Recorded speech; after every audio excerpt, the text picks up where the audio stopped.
বিদেশ থেকে যখন এসেছি আমি আমার গাড়িতে করে সম্বর্ধনা নিয়েছি। আমার 4টি গাড়ি আছে, আমার 4জন ড্রাইভার আছে।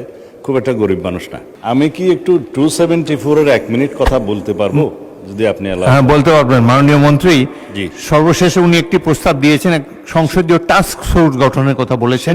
সে ব্যাপারে ইচ্ছা করলে আপনি রেসপন্ড করতে পারেন। আমি লিখে রেখেছি টাস্ক ফোর্স, ওনার প্রত্যেকটা বক্তব্য আমি লিখে রেখেছি।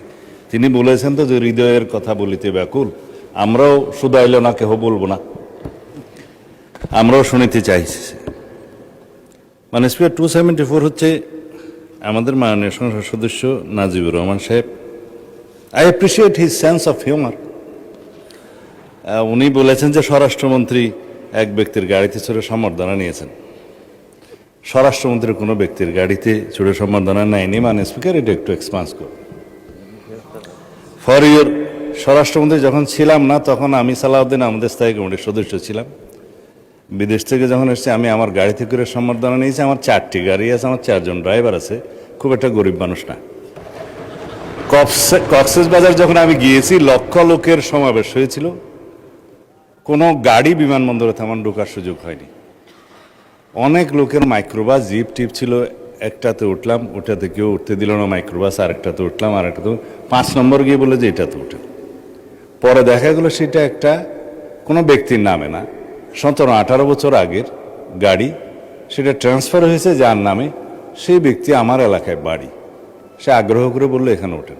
ওখানে আমার উচ্ছেদে বহু দামি গাড়ি উপস্থিত ছিল কিন্তু পৌঁছাতে পারেনি।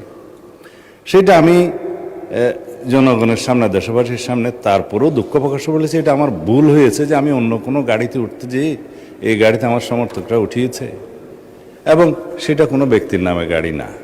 তারপরেও যদি এটা ভুল হয়ে থাকে আমি জাতির সামনে দুঃখ প্রকাশ করেছিলাম, কিন্তু সেটা ক্লিয়ার হয়ে গেছে ওই সময়।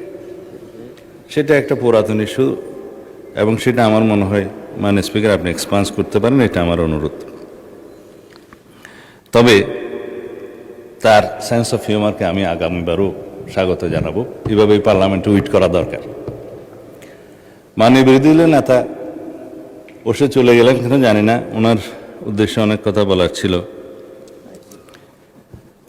এখন আচ্ছা হয়তো আসছে স্যার, ধন্যবাদ।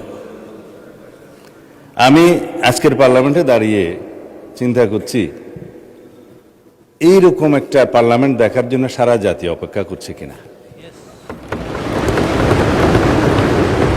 মানে স্পিকার তিনি আজকে যে প্রস্তাবটা নিয়ে এসছেন, পার্লামেন্টকে ভাইব্রেন্ট করেছেন। তার এই ভাইব্রেন্ট প্রপোজালের জন্য তাকে প্রথমে আমি ধন্যবাদ জানাই। তিনি হৃদয়ের কথা বলিতে চাহিয়েছেন, সারা জাতি শুনিতে চাইতেছে, আমরাও।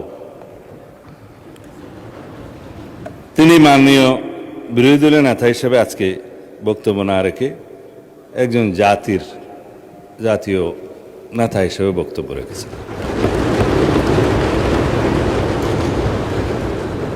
তাই বলে কালকেরটা ভুলে যাবেন না, আমি আস্তে আস্তে বলব। মানে স্পিকার আমাদের যেমন মাননীয় সদস্য মনিরুল চৌধুরী বক্তৃতা দিলে গোল কোন দিকে দিবে বোঝা যায় না। কিছুক্ষণ ওই দিকে গোল দিল তো কিছুক্ষণ আবার আমাদের দিকে দিল। তা আমি অবশ্য আজকে কোনো দিকে গোল দিতে চাই না। আমরা শ্রমবাজার শুরু করতে দেখেছি শহীদ রাষ্ট্রপতি জিয়াউর রহমানকে। সেটা আজকে বাড়তে বাড়তে সারা দুনিয়ায় বিস্তৃত হয়েছে।